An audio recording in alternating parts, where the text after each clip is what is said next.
Bonjour tout le monde, c'est Elisa. En fait, je suis seule ce matin parce qu'on a décidé de faire chacun une vidéo de notre côté. Parce que le sujet de cette semaine, c'est la solitude. Donc, Philippe fait son vidéo de son côté, moi je fais mon vidéo de mon côté. Euh, c'est un sujet super important, super inspirant, la solitude. Euh, Moi, j'ai appris jeune à vivre dans la solitude, que ça soit par ennui, par obligation de me protéger, de me retrouver, de juste trop de bruit des fois. Les environnements venaient me déranger déjà tout petite. Je suis hyper sensible.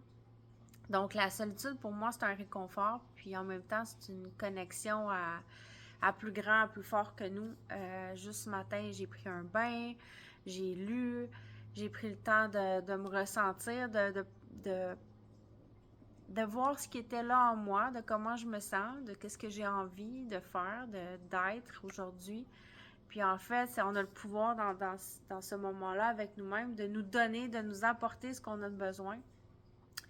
Quand on passe des moments entourés de plein de gens, les influences se collent un petit peu à nous, puis on devient soit notre environnement un petit peu ou les gens qu'on côtoie, puis on a de la difficulté à percevoir pourquoi des fois la vie va si vite, pourquoi on se sent si mal, pourquoi euh, en fait on dirait que la vie prend le dessus sur nous. C'est juste simplement, je pense que on n'a pas appris à se connaître, puis à se choisir. Euh, la solitude fait peur pour certaines personnes. Puis pourtant, c'est la source d'inspiration de tous les grands artistes, que ce soit les musiciens, les peintres, les écrivains. Euh, c'est là qu'on puise l'inspiration. C'est dans notre cœur, c'est quand on souffle. Parce que la solitude insuffle ça. Ce temps-là où on se permet d'être vraiment soi-même. Parce que des fois, veut pas, c'est comme ça qu'on est fait. Il y a des peurs, il y a des blessures, il y a le subconscient. Dans le fond, il y a tout ce qui se trame autour de nous dans l'invisible, qu'il y a juste la solitude peut répondre à ces questionnements-là, peut nettoyer ou choisir ou commencer à purifier euh, ce qui nous encombre. Quand il y a trop de bruit, par exemple, les enfants, des fois, ils vont aller s'isoler dans un coin pour jouer dans leur monde imaginaire parce que justement, on n'est pas capable d'imaginer quand il y a trop de présence, en fait, de turbulence autour de nous. Les lieux publics, c'en est un exemple. On a hâte de rentrer chez nous. Puis là, si on rentre chez nous, puis là, notre famille est toujours autour de nous.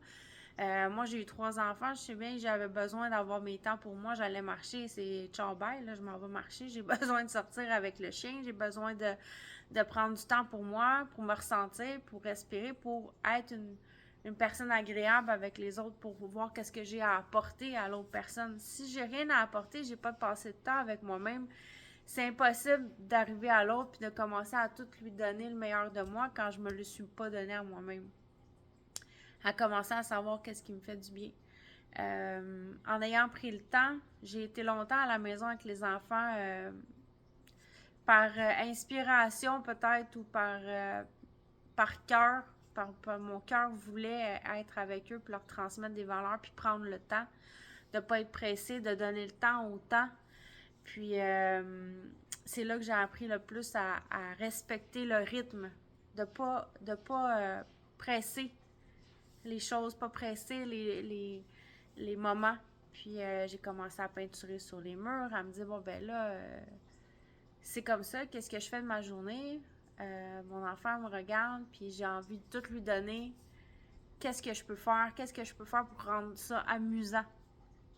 Mais je m'étais dit, ben mon rôle pour l'instant dans ma vie, c'est d'être une maman, d'être une personne sécurisante, d'être une personne pleine d'amour puis heureuse.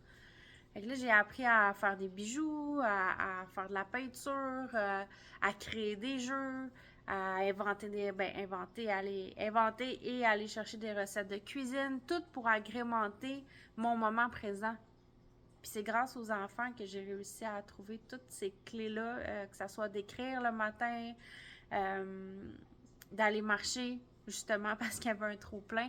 Bref, la solitude, pour moi, c'est merveilleux. Puis c'est comme ça que quand j'ai rempli tout mon être, ben après ça, je suis capable d'aller vers les autres.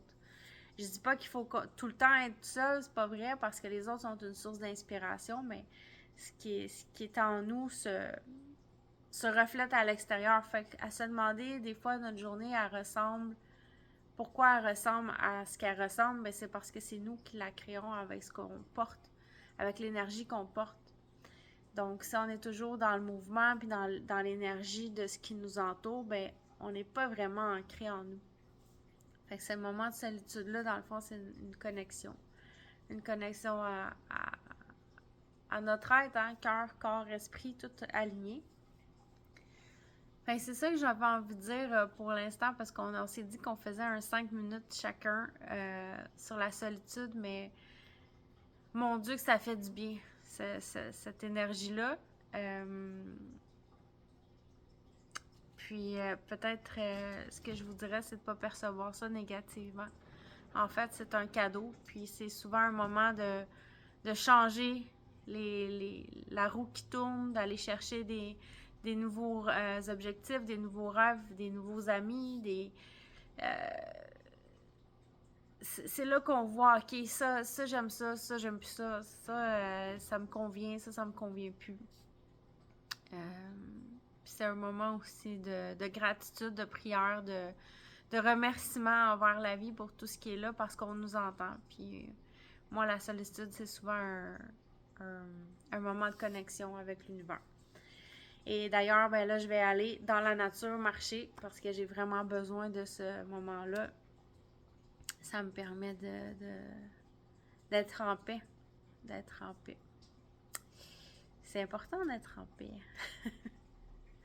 J'aurais tellement de choses à dire, mais je vais m'arrêter là. Puis aussi, je voulais vous montrer, j'ai peinturé ce matin un petit, tu sais, à l'aquarelle, des petits animaux totems. Donc, tu vois, ça permet aussi ça, la solitude, c'est de trouver des réponses ou juste... Je trouve ça magique. Il y a peut-être un animal qui vous parle, je vais peut-être en choisir un, puis aller voir la signification sur Internet d'animaux totems. Moi, ce que je vois ici, c'est un hibou, un loup, un renard, un singe, un orignal, un aigle. Mais vous pouvez aussi voir ce que vous voulez voir. Hein? Chacun perçoit la vie à sa façon.